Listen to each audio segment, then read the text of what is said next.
Kami juga ingin di TIF ini mempunyai partner seperti Singtel di Telkomsel. Gitu.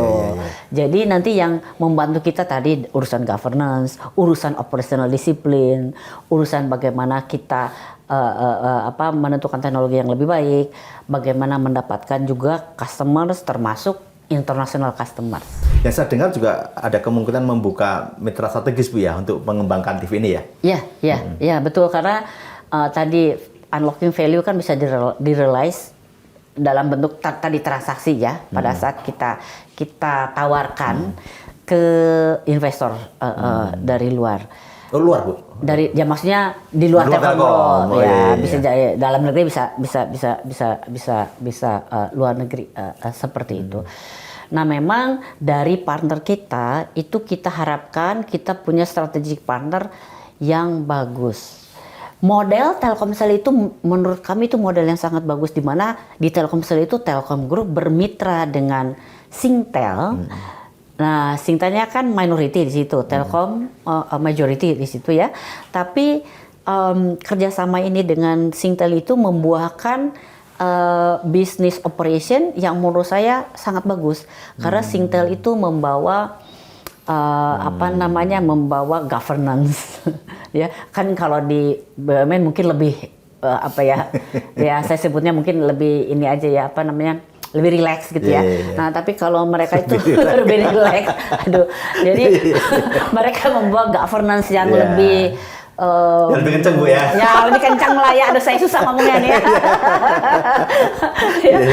Membawa governance mungkin yang lebih kencang gitu. Mereka juga membawa teknologi, karena mereka juga kan punya operation di negara yang lebih maju. Mereka juga bisa membawa procurement value buat Telkomsel. Nah kami juga ingin di TIF ini mempunyai partner seperti Singtel di Telkomsel. Gitu. Jadi nanti yang membantu kita tadi urusan governance, urusan operational discipline, urusan bagaimana kita menentukan teknologi yang lebih baik, bagaimana mendapatkan juga customers termasuk international customers. Seperti artinya kalau kita bicara di Telkomsel, Ibu lebih berharap nanti ada mitra strategis dari luar Bu ya? Kalau kita lihat kan dari transaksi memang lumayan besar ya. Ya kan, lumayan besar nih. Kalau misalnya tadi value-nya tuh aset sekitar 80-90 triliun yang akan dipindahkan, itu kan lumayan besar. Kalau kita mau unlock kemudian mau kita lepas 30% itu lumayan besar ya, dari sisi value yang mungkin memerlukan investor dari luar yang strategic partner dari luar yang bisa berpartisipasi di situ. Tapi kalau di dalam ada buat kita juga nggak masalah ya. Asalkan ada tadi ya. Asal tadi terpenuhi syaratnya. Iya, membawa duit tentunya. Membawa teknologi, membawa duit, gitu. Ya. Membawa dan juga membawa partner dan clients gitu.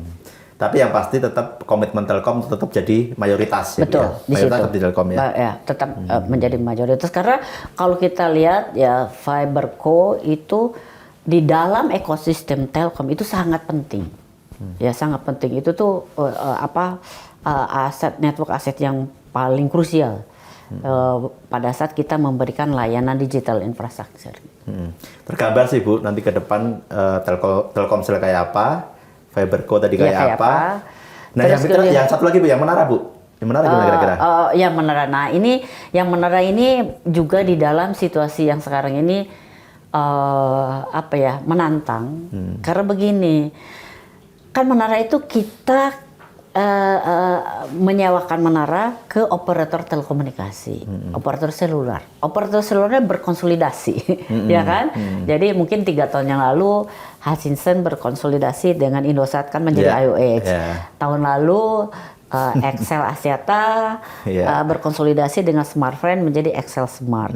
Sehingga kalau mungkin 10 tahun yang lalu itu ada 7-9 operator, sekarang cuma 3. Ya, tinggal 3. Nah, tower provider sekarang mungkin yang besar ada 4 gitu ya. Jadi kan agak sebenarnya janggal situasinya di mana tower operatornya lebih besar jumlahnya dibandingkan dengan banyak, ya.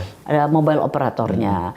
Saya rasa seperti juga di dalam mobile industry, di tower juga tower industry mungkin diperlukan terjadinya konsolidasi. Bu ya. Betul. Itu yang sedang kami assess juga gitu.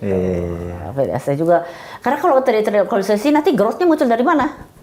Ya kan? Karena si operator tadi udah konsolidasi kan. Sedangkan dari konsolidasi itu mereka punya tower yang overlap gitu kan, sehingga tower yang overlap itu kan direalokasi ke tempat lain. Jadi bukan bisnis baru buat si tower provider. Nah, jadi untuk supaya growth ini kan konsolidasi diperlukan, atau mungkin buat Telkom ya kita cari juga pasar di luar gitu. Itu juga sedang diakses. Model konsolidasinya seperti mobile provider Bu nanti. Oh, bisa merger. Ya, atau bisa pure akuisisi. Sebetulnya Minteltel juga dari beberapa tahun ini kan mengakuisisi pemain-pemain yang kecil ya. Juga yang terbesarnya tentu mengakuisisi tower Telkomsel ya. Nah, ini akan mengakuisisi yang pemain-pemain kecil. Nah, tapi kalau yang pemain besar ya itu sedang sedang dijajaki ya, yang mana gitu kan. Yang mana yang cocok. Ada 4 kan Bu yang besar. Iya. Sebagian kan TBK itu. Iya, TBK gitu. Iya. Ya, bagus sih. Bu, kalau kita lihat gitu terkait dengan kinerja 2025 bagi investor nih Bu. Arah dividen kira-kira seperti apa Bu? Oh, nah ini arah dividen yang untuk tahun lalu ya, untuk 2025. Kalau secara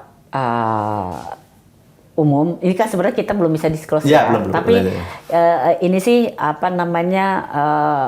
secara guiding principle sih kita maunya ya di dalam formula yang sama lah, paling nggak kurang formulanya dari yang tahun lalu. Tahun sebelumnya. Iya, tahun sebelumnya. Betul. Lumayan itu. Ya.